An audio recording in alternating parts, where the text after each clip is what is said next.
Hey, good evening, everyone. I hope everybody's well. I guess if you're part of the country where it's been like it today in Sheffield, dull, not been cold, mind you, but it's been a bit dull. But mostly, just hope that you are well, you're safe and well. Anyway, I'm not too sure what's happened with LinkedIn. It's kind of gone funny on me the last couple of weeks. I need to check out what's happening. But I'm just waiting for my sound engineer. Oh, hang on, there's a comment already. Okay, yeah, brilliant. Thank you, Sonia. Yeah, I'm ready to go. I'm hoping that people on LinkedIn can pick me up on Facebook or YouTube. I don't know what's happened to LinkedIn today. It's gone funny, so I've had to delete it literally at the last minute because it wouldn't allow me to do the broadcast. Anyway, we're continuing with working with the shadow. Just want to know that folks are on. Yeah, just wanted to say also as well, just say welcome to everybody, whether you're watching live. I've got people in from different parts of the world. They never ever comment, but from those of you in different parts of the world, thank you very much indeed for watching. If you're watching later on in the week or even later on in a few weeks or a few months, welcome to the session this evening. Hope you're finding them useful. It might be good before I really launch into it that you have pen and pencil. If you can check on on YouTube to see whether the light's working well, please let me know. If you have pen and paper to take some notes, it'd be really, really good. So we looked at the shadow from last week, and we said that all institutions have shadows. If you want to know anything about the shadow, look at your news today. The English Cricketing Board, a damning report about racism, sexism, and elitism, classism. That is the shadow, and not working. People not taking or not being conscious of it and doing the work that's necessary. So all institutions have it. It's nothing unusual. This is not woohoo stuff. All institutions have them, where you have people, and certainly people in power, who have power, authority, control, all that type of thing. This is where you find lots of, in terms of the shadow. We looked at the shadows about working on on the unconscious mind to uncover the parts that we repress or we hide from ourselves. So we all have this. So bits of ourselves that we'd rather not see, they're parts of us. So how do we kind of work with it? Okay, good to see you, Jenny, this evening. Also to say that next Tuesday, there is no script, but please come with your questions about anything. If I can answer there and then, I will do. If I can refer you to a past video, I will do. If not, I'll do some work, and the following week I'll come back and do a address, or I'll send an email to you or DM you. So next Tuesday at 7 o'clock, please come, or email me before, DM me before. Folks have done that already, and so I've got one or two things lined up. So I want to look at something next week, but please make use of this free night. Not coming with a script, but just what you want to explore.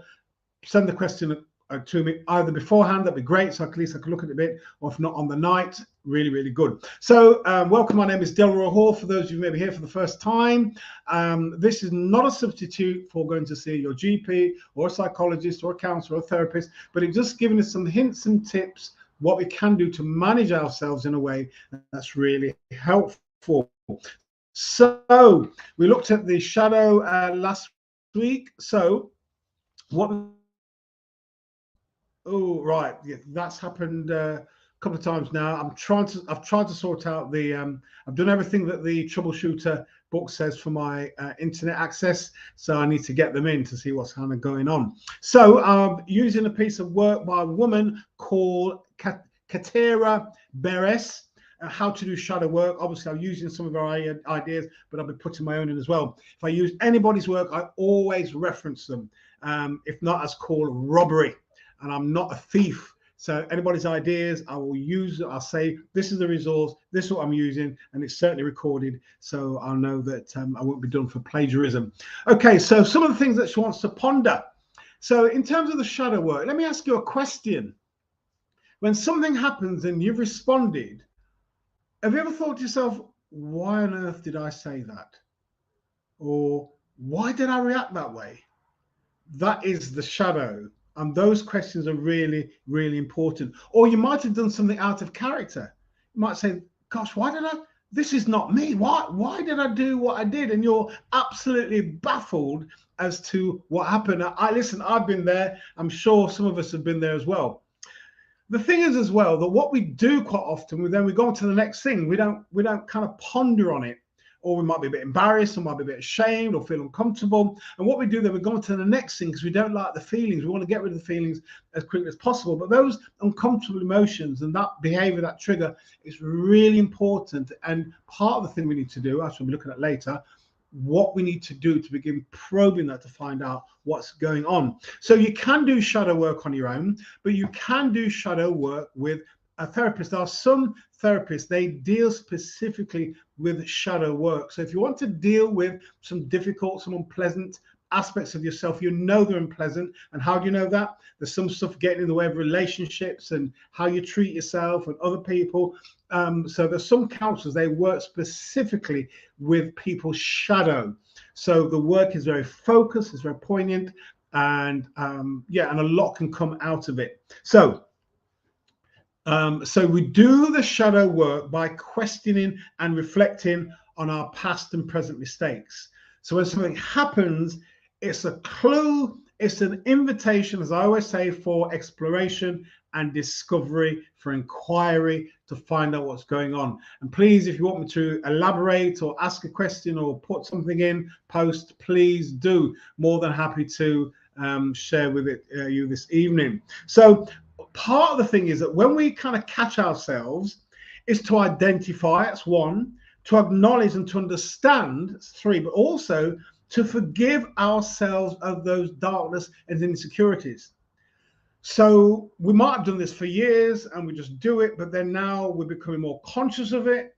So we identify, acknowledge, understand what's going on, and forgive those dark parts of ourselves and insecurities. And you can see already, this doesn't happen overnight. It's a process. But also you can see, possibly we start working with the shadow, we actually become better, we feel better, we interact better, and we're better being with ourselves. Absolutely important. So you practice shadow work at your own pace, and also it's about how we can communicate with others a lot better. So the goal of shadow work is to accept the darkest part of ourselves. That's really important. When, as Carl Jung, the depth psychologist, talks about integration, that we recognize there's some good bits, but part of the integration is the dark side of ourselves. We recognize it's who we are, and it's integrated. It's not split off. It's not gosh, but we recognize is part of who we are. And part of the acknowledging it and embracing it is that we recognize this is who I am. And it's not about, if I can be very crude, that you're rude to people. Well, this is how I am and that's it. You recognize this is who you are and you learn to manage it so it doesn't get in the way of pursuing relationships and friendships and so forth. So the goal of shadow work is to accept the darker part of yourself. And you can imagine shadow work is never complete. It is always ongoing. So I started journaling in 1999, kept all my journals, and I guess I'll be journaling until I can write no longer. It's an ongoing work. It's a process. It never ends. Also, to understand that doing the shadow work gives you a chance to understand yourself far better. So that's what it does. It gives us a chance to understand ourselves far better. It's really important. So how to practice shadow work. So if you've got your pens ready and a bit of paper, let's begin looking at some of the things that we can do to begin to question those aspects of ourselves that flares up from time to time, and you're noticing a pattern. And during last week and this week, you've begin to recognize there's some patterns here and really needs kind of looking at. So first thing you need to do before you do this type of work, inner work, the work of self, looking at who we are, the first thing you need to do, you take a deep breath, because it ain't easy. Looking at ourselves is never, ever easy. It's easier to look at somebody else, to point out their faults, their weaknesses, their shortcomings, how they're this, how they're that, and all the rest of it. But it's really difficult looking at ourselves. But looking at ourselves is a major step to and maturity and growing and evolving. Really, really important. So take some deep breaths, still calm the mind, body, and spirit. We know now that all these things, certainly from a religious perspective, whether or not it's whatever the religion is, there's this understanding the body, mind, and spirit's connected. In the West, the kind of secular society. Good evening, Jeff. Really good to see you this evening. And anyone else who's joined in at this time, really good that you've taken some time just to kind of look at some of the shadow work. So the West, I think, even though it's changing now, split aspects of ourselves off. And if anywhere that you see this quite noticeably is in the caring profession, you go in and get an operation. Quite often the psychological and emotional support is not there to help you through the time of having the operations. In other cultures, there's an understanding that the mind, body, and spirit is integrated and they are inseparable. So take a few deep breaths as you begin to do the shadow work. Step back and look at your life objectively. Sometimes what I've said to individuals when I've been working with them, imagine your life.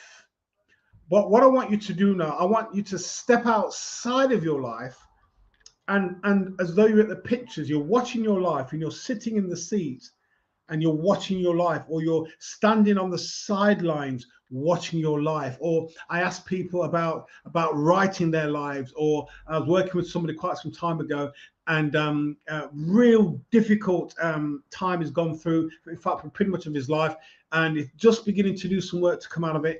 And then we had this idea. The comment he made was, said, I thought some of the stuff I've gone through, and maybe want to get through to the side, I'd look back on my kind of dying days and think to myself, my life would make a really good film. So I said, that's it. Let's now focus on you being the director or the script writer for your life.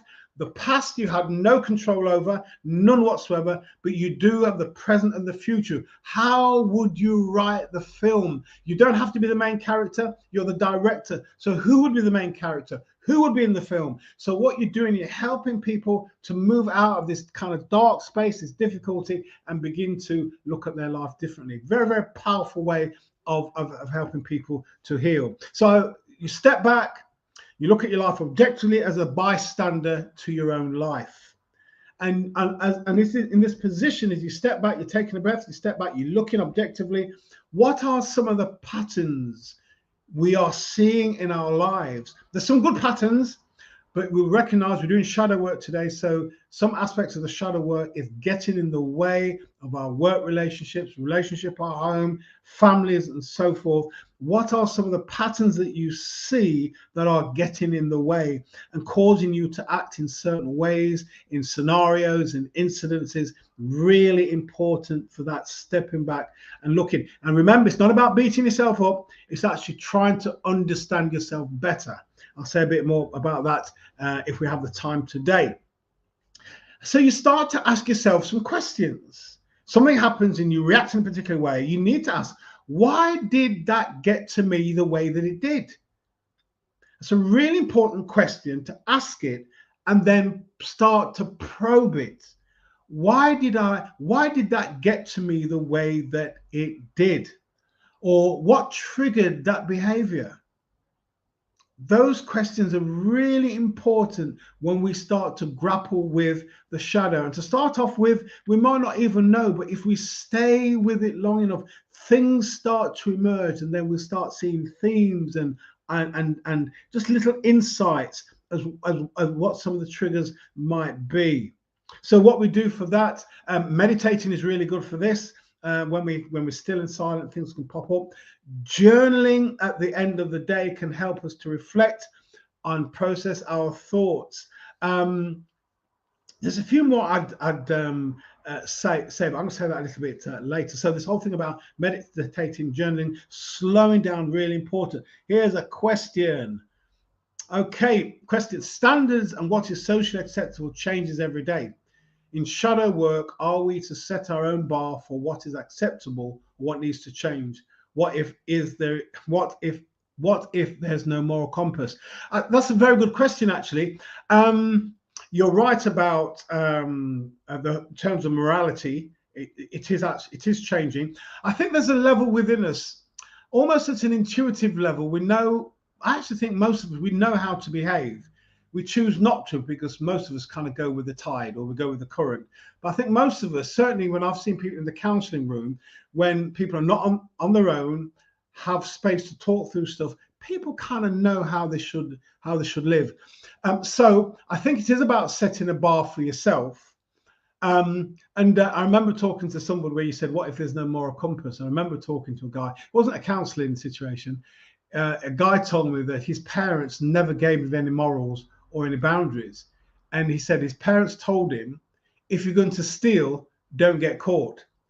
In most of our homes, our parents would tell us, don't steal. But here was this guy in this home, and his parents said to him, if you're going to steal, don't get caught. So I think we set our own bar, but also part of setting our own bar, Jenny, and others may be watching, is that when we interact with people and we get in the same negative consequences, fallout, breakup, trail of disaster, and it's happening repeatedly. We're in a kind of workplace and people don't want to work with us. Those are clues that we can begin to see that if we begin to develop some level of self-awareness, asking the question, what's going on? Why this keeps happening? This is the fourth place I've worked at, and the same thing has happened.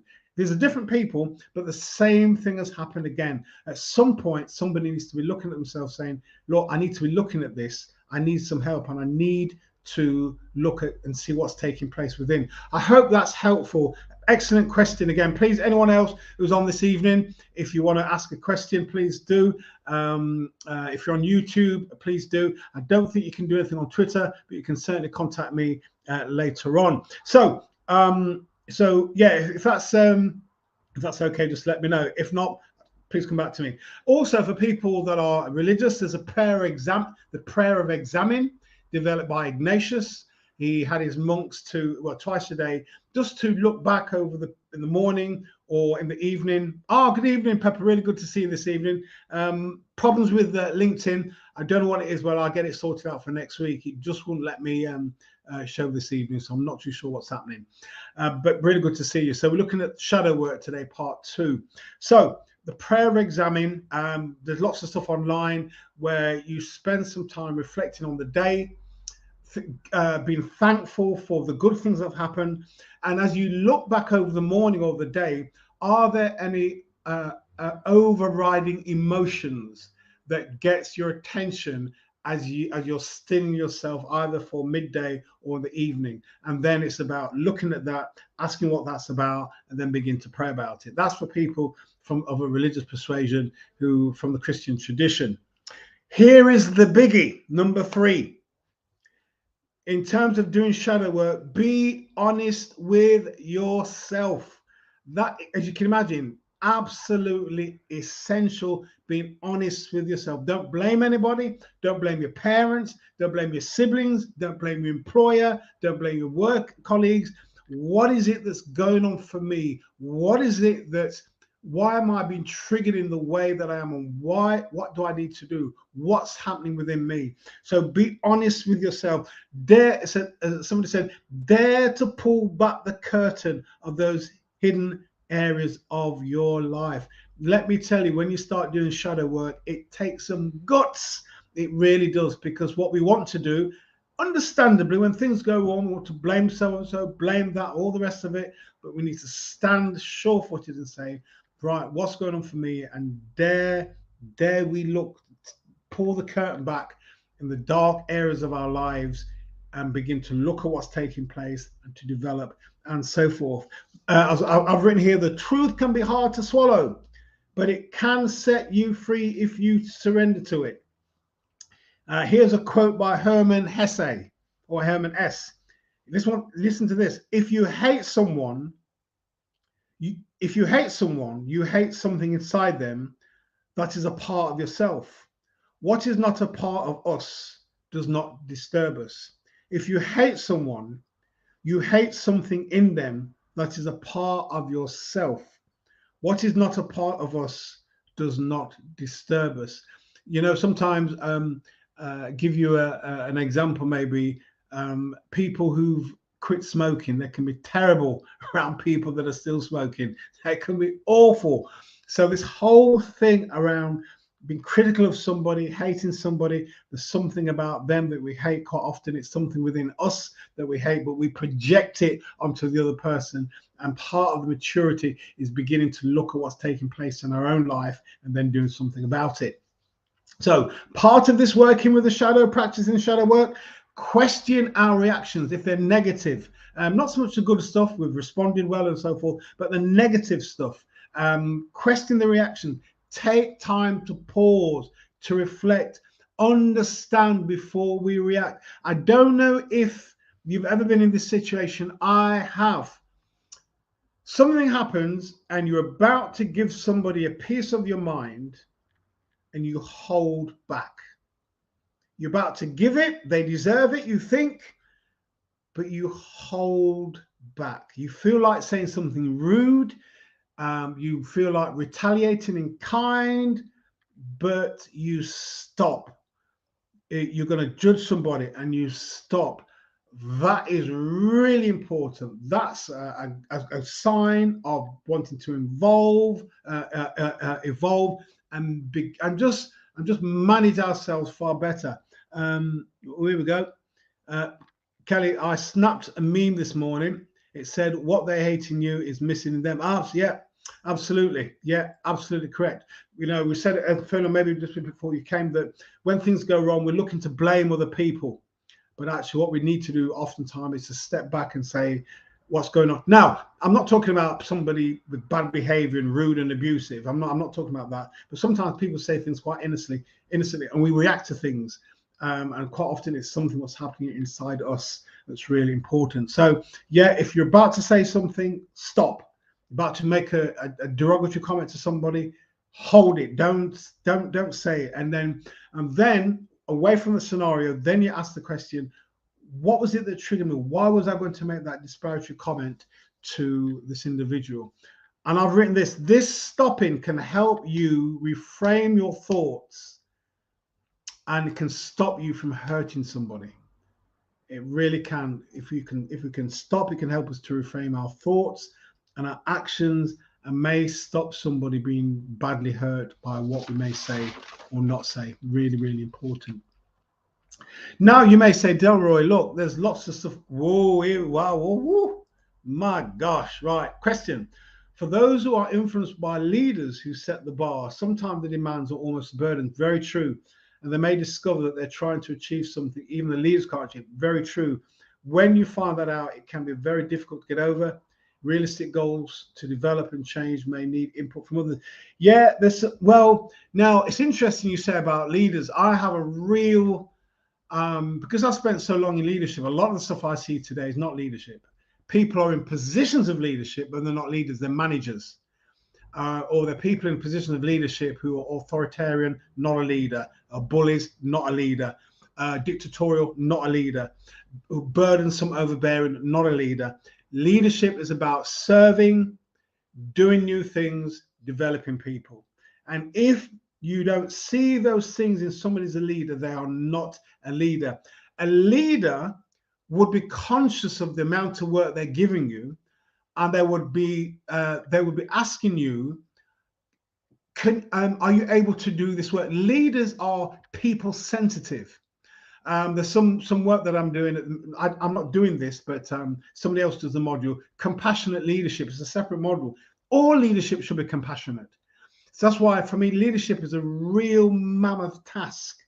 So leaders that are demanding, overbearing. Now, if you're working to a tight deadline and you're all in it together, that's fine, but leaders will know it's unsustainable.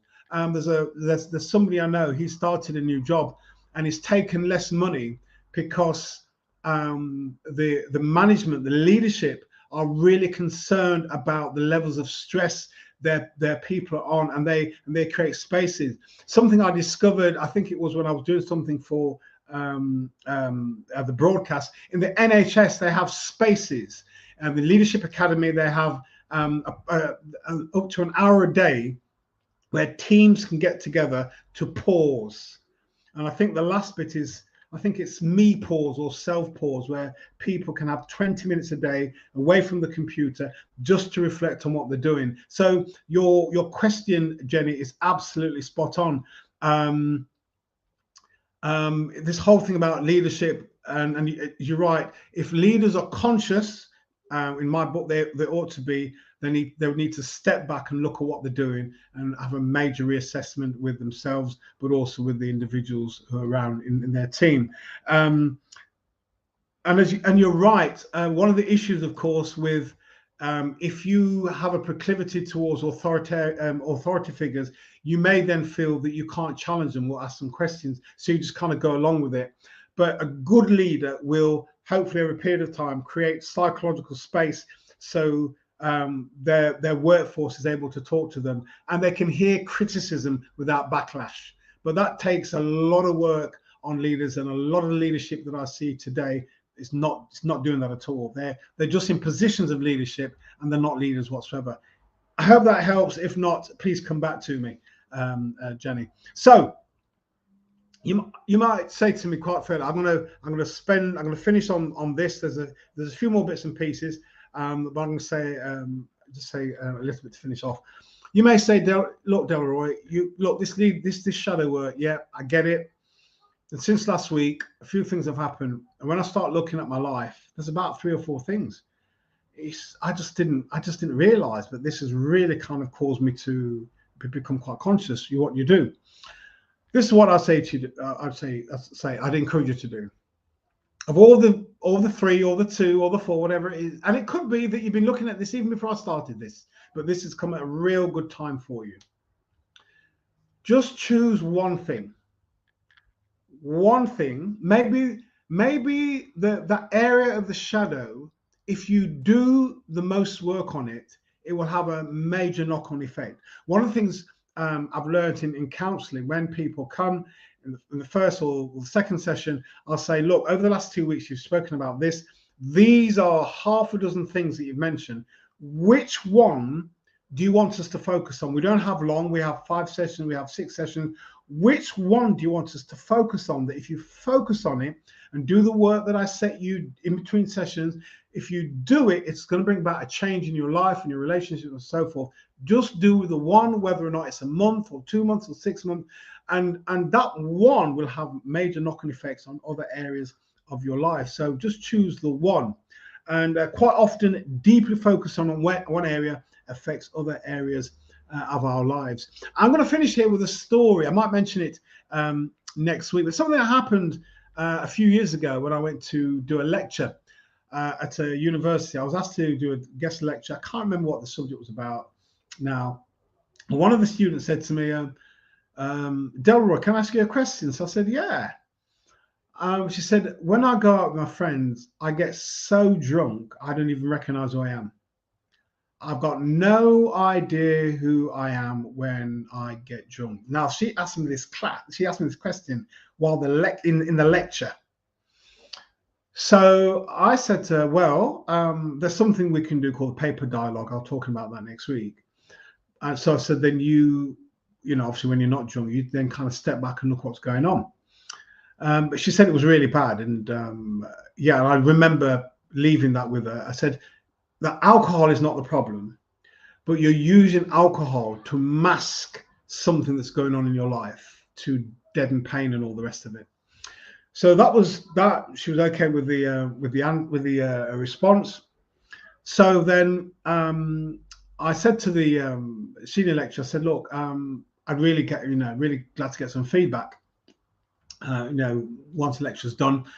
So 2 weeks later, she contacted me. She said, Delroy, you said that you wanted some feedback. I said, yeah. She said, well, you remember that young woman you spoke to? She said, well, I saw her 2 weeks later. She said, I didn't recognize her. She'd done her hair, she'd got makeup on and all the rest of it. She said, what you'd shared with her was so powerful. What she did that same evening, she went to the pub with her friends and told them what happened. And she started to look at her life. She came from a very dysfunctional family. And the result of talking with her friends was she ended a 2 or 3 year relationship. she made a distance between herself and the family, went into rehab, ended the university degree, took a year out, and went back to the university to start another degree. And as far as I know, she's doing incredibly well. So there was aspects of her life that were bothersome, and she was hiding it through alcohol. And when I didn't judge her, I just said, alcohol's not the problem, but you're using it to mask something, and you need to find out what's kind of going on. Ended the relationship, distanced herself from the family, went to a rehab, did something to really bring about a radical change. I've never met her since, but the tutor had said that they just didn't recognize her 2 weeks later. She'd changed, she'd cleaned herself up, makeup, new hairstyle, ended the relationship, distanced herself from the parents, got herself into detox, left the university because it wasn't the degree she wanted to do, went back to university the following year, did the degree she wanted to do, and as far as I know, going on really well. So this whole shadow work, if we are honest with ourselves, it's really important. So if there's no other questions or thoughts, thank you very much indeed. In fact, you can contact me. Remember, next week, Tuesday, is open mic, so to speak. Come with a question or something to explore, or if you want to email during the week or DM me, please do, with a burning issue, something you want me to look at, something that we can look at next week. I'm really looking forward to it. Really looking forward to it. So thank you very much indeed for taking the time to listen. And if you're listening later on in the week or some other time, thank you very, very much indeed. Wish you well. If there's no other questions or thoughts. Oh, thanks, Jenny. Yeah, thank you very much indeed. So I'll see you all next week at 7 o'clock. Come with your questions and your comments and things you want to explore. Looking forward to it already. Take care. Wish you well. Enjoy the rest of your evening and the rest of your week. Take care, everybody. Take care. Bye-bye.